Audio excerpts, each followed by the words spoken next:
Hey everyone, it's JK Jake's Metal Chat. Hope you're all well and welcome to episode 94 of my Metal Vault, where I will be exploring and showing you my favorite albums within the world of metal. As well as talking about the albums, I'll also be talking about the bands, their brief history, and any releases leading up to the album that I have picked. And it has been a while since I last spoke about a band from the UK, a funeral doom metal album, and an album from the 2000s. So, the last UK band was Enchantment with their debut Dance the Marble Naked. The last two funeral doom metal albums I spoke about were Skepticism's Stormcrow Fleet and Pantheist's Oh Solitude, which came out in 2003. And I thought, let's talk about another album from the 2000s for the first one of 2026. And like those two albums, Stormcrow Fleet and Oh Solitude, essential albums for Funeral Doom, and this is definitely one for fans of the genre. And if you're not familiar with this band and you've been listening to Funeral Doom for a while, definitely check out this band. Definitely check out this album. It is Esoteric, and I finally got to see these guys 2 years ago with Skepticism and also Ahab in London. Absolutely fantastic night of Funeral Doom, and the album that I'm going to be showing you, I got from that show, and I got to chat to the man himself, the only original member left of this band. So without further ado, let's talk about the band and the album. So once again, this is Esoteric with their 2004 album, Subconscious Dissolution into the Continuum, and an amazing title for a fantastic album. Released on Season of Mist. And let's show the artwork. So the light's not reflecting off the case, as I always do. Very cool artwork right there. And a little bit of writing here, message here, and some lyrics. And I'll show some more lyrics there. And also here.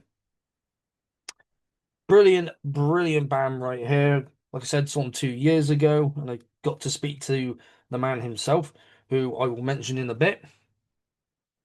There's the CD. Of course, when I open the CD itself, you will see the lineup for the band right there. Now, before we talk about the album itself, let's talk about the band Esoteric and where are they from? They are from Birmingham, here in the UK. They formed back in July of 1992, so they have been going for 35 years. Well, nearly 35 years. They were known as a Mazarak, and I looked up that name earlier, and there is also a band currently by that same name, not checked them out. And so in 92, they were called that, and then shortly changed it to the name we know today. And just excellent, heavy, atmospheric stuff. Here on the archives, they are classed as funeral doom death. So yeah, you definitely got the death metal in there. You got the doom in there, and put funeral doom metal with death metal. You got something right there as well. So after they formed in 1992, in the year of 1993, well, actually, I forgot to mention, it was formed by Greg Chandler, who I got to meet after they played.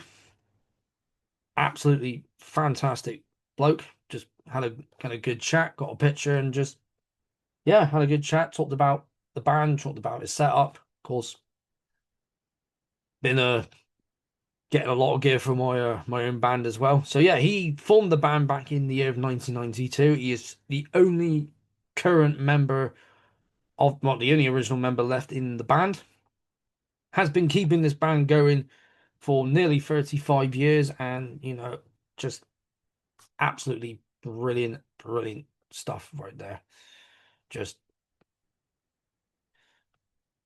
yeah, I'm just losing my train of thought a little bit, but yeah, he's been keeping this band going for nearly that long, and I, yeah, I'm kind of losing my train of thought here a little bit, but yeah, I'm just thinking about the album itself that I'm going to be talking about in a bit. So before we get to the album itself, as far as I know, this is the only demo they released called Esoteric Emotions, The Death of Ignorance. And you know how demos are usually like maybe 10 to 15 minutes long? Well, the last one I listened to was by Necrovore, which was just clocking in at over 17 minutes. This clocks in at 1 hour, 17 minutes, and 43 seconds. Because the longest song on here, which is on side B, is 16 minutes and 51 seconds. And this was an independent release. And if you're lucky to own a tape, then do not get rid of it, keep it. And yeah, definitely a demo that I need to check out because I want to see how they sounded before getting to, of course, the album that I'll be talking about. So the second longest one is on side A, and that is 12 minutes 15 seconds. So yeah, when you hear Funeral Doom, you're a fan of Funeral Doom, you know how long their songs can get. And of course, when you think like over an hour long, of course, one band comes to mind, Bellwitch. So continuing on, so in 1994, they released their debut album on the 23rd of July, 1994, called The Epistemological Despondency. On Aesthetic Death, which is based out of Worcestershire. They specialize in funeral doom, death doom, sludge metal, and black metal, and they have been going since 1993. So they have, for 33 years.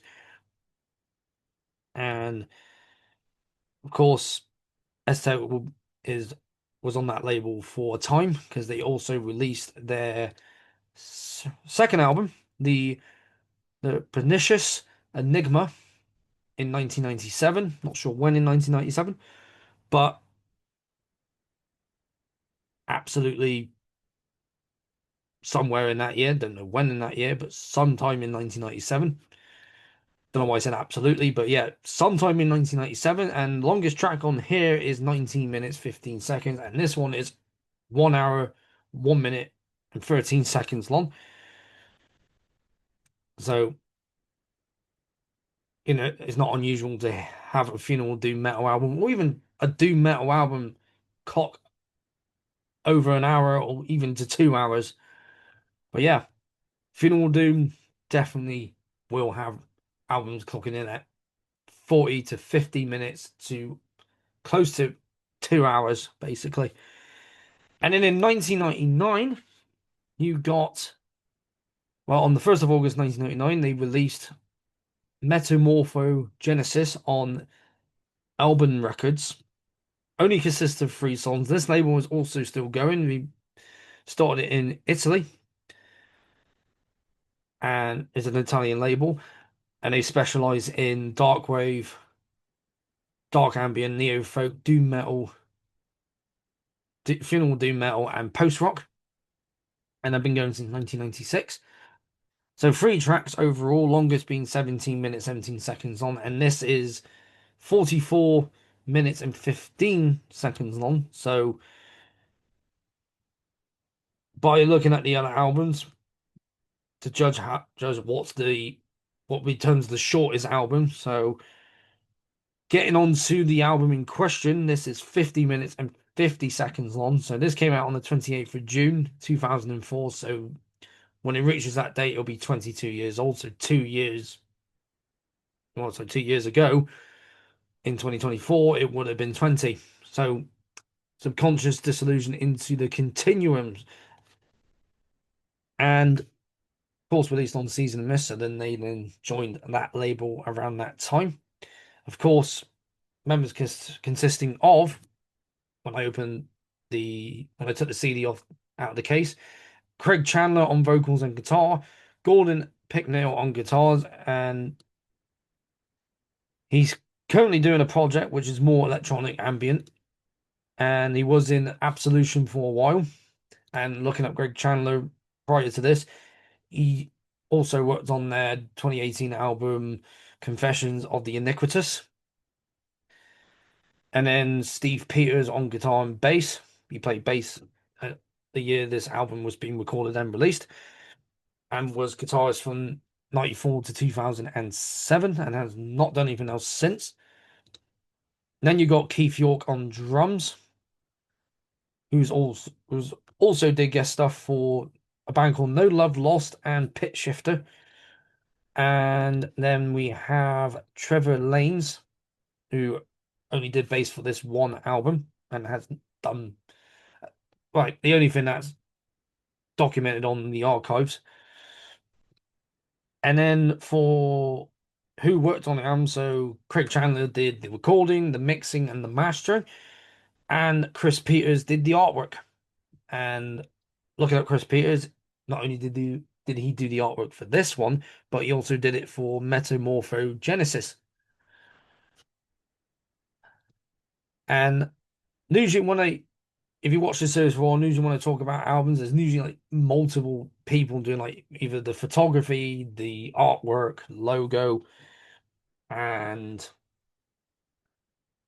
like someone else producing the album. But for this, Craig did pretty much everything on this album. From the recording to the mixing to the mastering to the engineering, just everything. And this whole album, start to finish, and it's only 4 tracks, 3 with vocals and 1 instrumental. Yeah, absolutely well executed here. So let's start off with the first song called Morphia, which sets the tone straight away. So it goes heavy and then it goes a little bit lighter. So there's a little bit of melodicism in there with just the overall atmospheric tone of the album. So the guitars, perfect tone, same with the bass, same with the drums, all just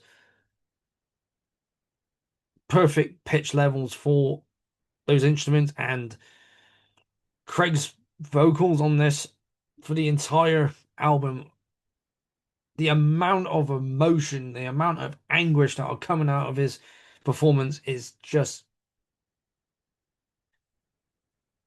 I want to say haunting. It can get haunting at times, and because it's an album, definitely from my perspective, it's at one point you're like, okay, I'm sort of relaxed, and all of a sudden it gets like a heavier bit, and you're like, oh, okay, what's going on here?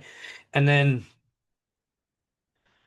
you get to like and I get to a much more quieter bit again, like not like so. Basically, it'll go atmospheric, but melodic and atmospheric, so heavy and atmospheric, just like that.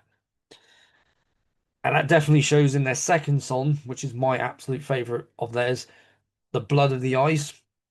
Starts off with a nice guitar opening and then all kicks in with everything else with the other guitars, the bass, the drums, and Greg's vocals. Definitely, for me, my favorite performance of his on this song because he's doing growls, he screams, and when he does those screams, you're just like, fuck, the amount of power coming from him. And then there's a bit where it just gets heavier, and then there's chugs and goes a bit lower with his vocals. I'm definitely getting the death metal in there. And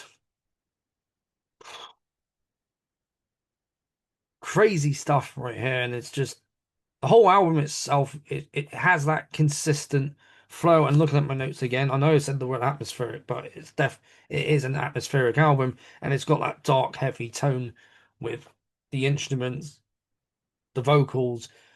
The overall feel of the album is just dark and heavy.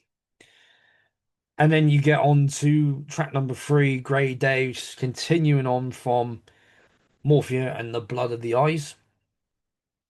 Still keeping that heavy atmosphere and then that blend of melodicism in there, just continuing on guitars, bass, drums, still very much prominent here. And Greg's vocals are just an absolute standout because, again, the anguish, the emotion that he's pouring into his performance is just staggering. It's absolutely just phenomenal. Same with Paul when I spoke about Enchantment Dance the Marble Naked. He's pouring a lot of his emotion into that album, and then his vocals are quite anguish.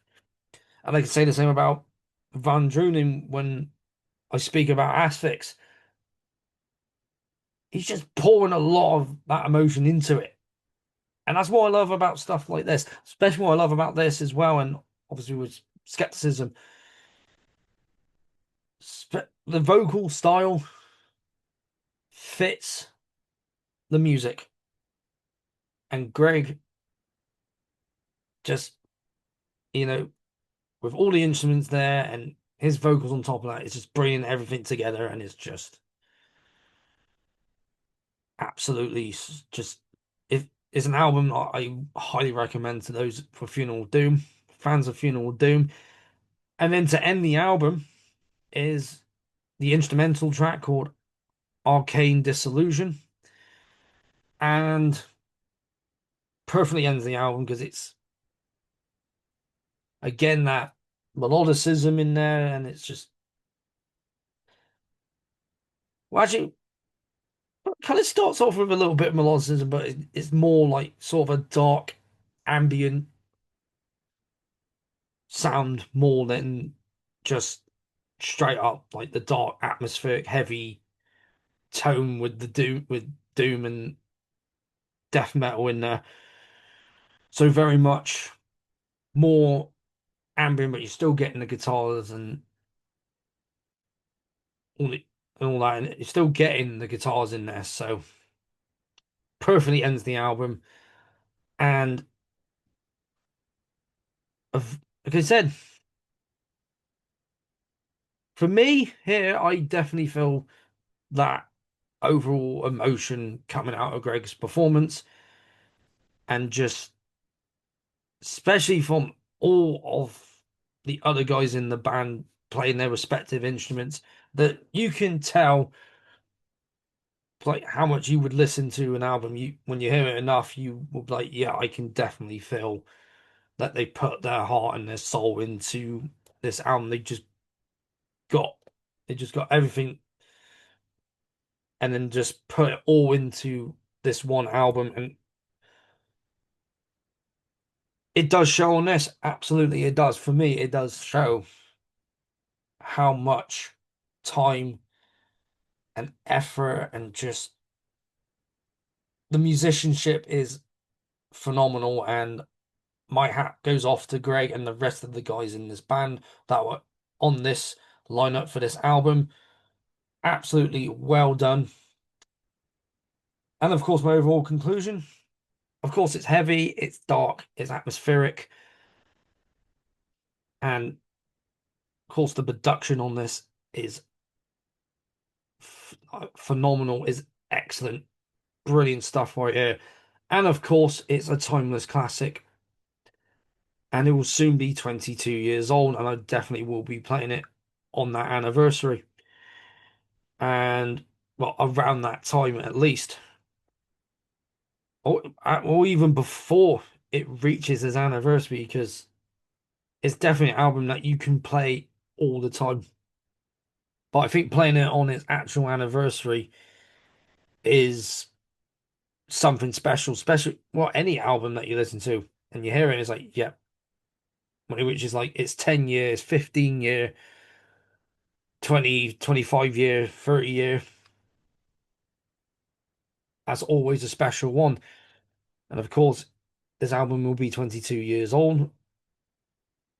That's just, you just want to see how it's going to be, another like 20 years from now, basically. Will it still hold up? I think it will. And a lot of the albums I spoke about on here, they will definitely hold up. And if you love your Funeral Doom and you're not checked out Esoteric, definitely check out this album. And if you ever get a chance to see him live, do so because you will not be disappointed. And of course, this album will be one of my all-time favorites for a very, very long time. And don't know what else more I can say about it. Just to end on this little note here that I got on my notes, an intense album throughout which sticks with you long after it's finished. Because it is an intense album, even if it does go melodic at times and then goes absolutely heavy. It's got that intensity, not like a brutal death metal album or straight up old school death metal album or even a thrash metal album, but it does have a form of intensity. Absolutely does. And an album that I highly rate. Esoteric and Subconscious Dissolution into the Continuum. And that is it for this episode. Thank you very much for taking the time out of your day, your evening, wherever you are. It's very much appreciated. If you enjoyed this video, don't forget to like, share it around, comment down below. And if you enjoy this series and the rest of my videos, don't forget to subscribe to keep up to date. I've been Jake and Jake's Metal Chat. Keep that banner of metal well and truly high. And I'll see you all in another episode of my Metal Vault.